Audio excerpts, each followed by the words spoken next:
Good morning friends. आज हम लेकर आए हैं newspaper editorial dictation. Dictation start होगी 5 सेकंड बाद।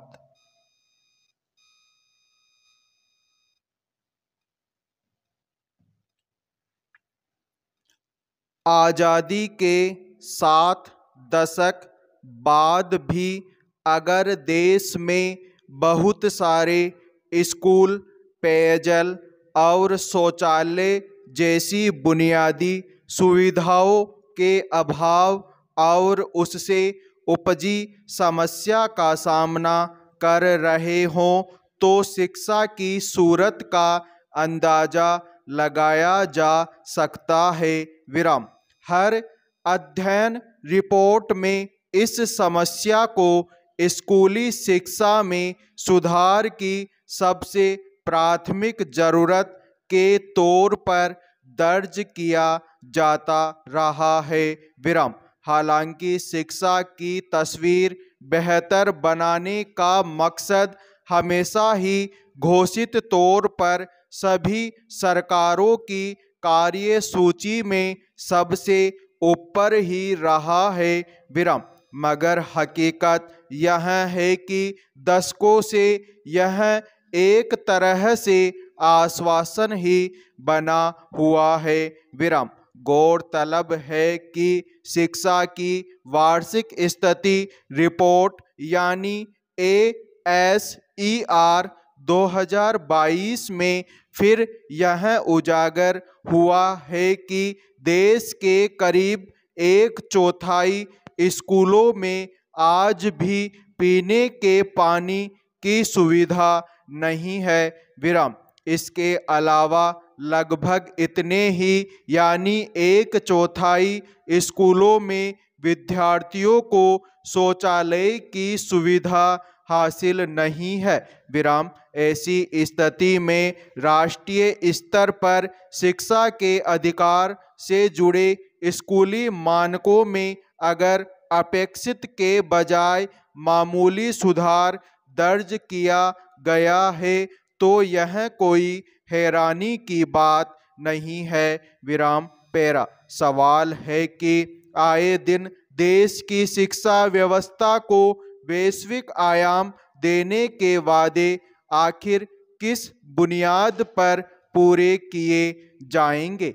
स्कूली शिक्षा को लेकर हुए अब तक के तमाम अध्ययनों यही बताया गया है कि स्कूलों में शौचालय और पेयजल जैसी बुनियादी सुविधाओं के अभाव के रहते पढ़ाई लिखाई का बेहतर माहौल बन पाना मुमकिन नहीं है। यह कल्पना भी तकलीफ देह है कि जिन स्कूलों में पेयजल और शौचालय की सुविधा नहीं है वहां बच्चों को प्यास लगने या लघु शंका आदि की जरूरत पड़ने पर किस तरह की परिस्थितियों से गुजरना पड़ता होगा। विराम। खासकर लड़कियों के सामने कैसी समस्या खड़ी होती होगी। विराम। ASEI की ताज़ा रिपोर्ट में यह भी दर्ज है कि करीब 11% स्कूलों में लड़कियों के लिए अलग शौचालय की व्यवस्था नहीं है। ऐसे आकलन पहले भी आ चुके हैं कि स्कूली शिक्षा के दौरान लड़कियों के बीच में ही पढ़ाई छोड़ने के पीछे खास तौर पर स्कूल में शौचालय और पेयजल का अभाव एक बड़ा कारक रहा है। विराम। पैरा। यह तथ्य है कि इस तरह के अभावों की कड़ियाँ एक दूसरे से जुड़ी होती हैं और सब मिलकर किसी समस्या को ज़्यादा जटिल बनाती है। विराम।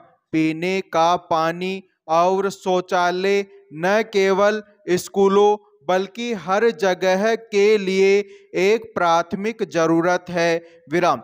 इसके अभाव में पढ़ाई लिखाई तो दूर, कोई भी देर तक किया जाने वाला काम सहज तरीके से संभव नहीं है। विराम।